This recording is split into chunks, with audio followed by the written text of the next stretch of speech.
ازيكم يا شباب، عاملين ايه؟ يا رب دايما تكونوا بخير. دي الحلقه الثانيه من اذاعه الحوت اللي بنتكلم فيها عن كل حاجه تخص الثانويه العامه باذن الله، وان شاء الله هناخدك في الطريق للوصول انك تعدي 90% باذن الله ان شاء الله. النهارده هنتكلم عن تحل كام كتاب في الكيمياء. الناس سالونا تحل كام كتاب في الكيمياء يا مستر.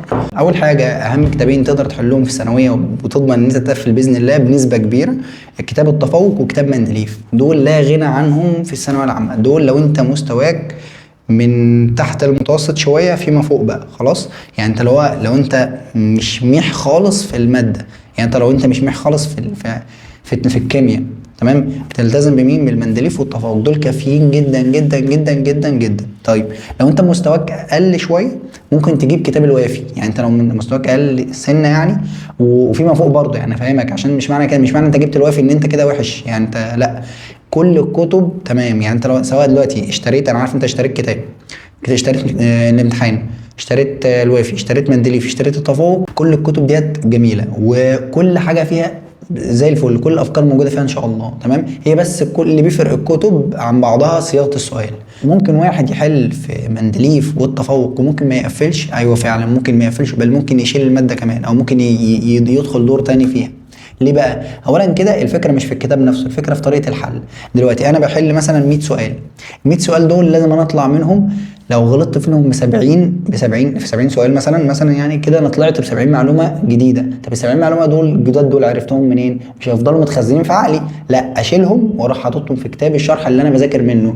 لان انا كل مره، يعني كل ما بعدي مرحله من السنه هنسى اللي انا كنت ذاكرته قبل كده، لان انت هتخش السنه طويله، فانت هتخلص الباب الاول هتلاقي نفسك نسيته، هتخش في الباب الثاني بقى هتلاقي نسيت الاول خالص، فاهمني؟ يعني انت اصلا مجرد ما تعدي الحصتين بتاخد الدرس الثالث مثلا في الباب الاول تلاقي نفسك نسيت الدرس الاولاني على طول او الدرس الثاني، فاهمني؟ فانت المعلومات مش هتتحط هنا، لا، المعلومات بتتكتب في مكان انت عينك هتشوفه كذا مره طول السنه. تمام يا شباب؟ وبس ده كان ردنا على سؤال نحل كام كتاب في الكيمياء. يعني باختصار بسيط خالص، هو كتاب التفوق ومندليف كويسين جدا. طيب الكتاب اللي غيرهم هو كتاب الوافي. كتاب 3 كتب دول بس، مفيش غيرهم. ما تحاولش انت تزود كتاب واحد، اصلا كفايه.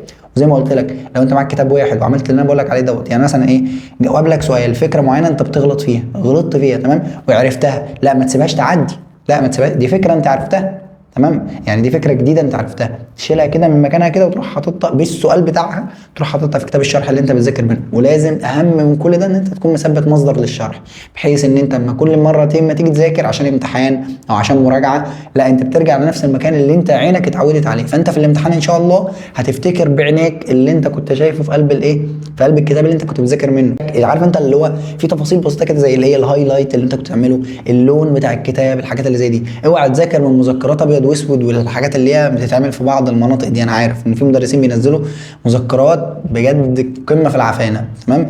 انا زي ما قلت لك كده، ان تثبت مصدر للشرح تمام، ويفضل يكون كتاب اللي هو في شرح، يعني اهو جاي لك، يفضل يكون كتاب اللي هو في شرح، وتضيف عليه المعلومات بقى اللي هي الجديده عندك، وانت ان شاء الله مش هتلاقي اي معلومات ناقصه يعني تمام. ده تثبته، ده افضل كتاب ممكن تشتغل منه. تمام يا شباب؟ في الشرح، انا بتكلم في الشرح. تمام يا شباب، واتمنى لكم يوم سعيد، مع الف سلامه.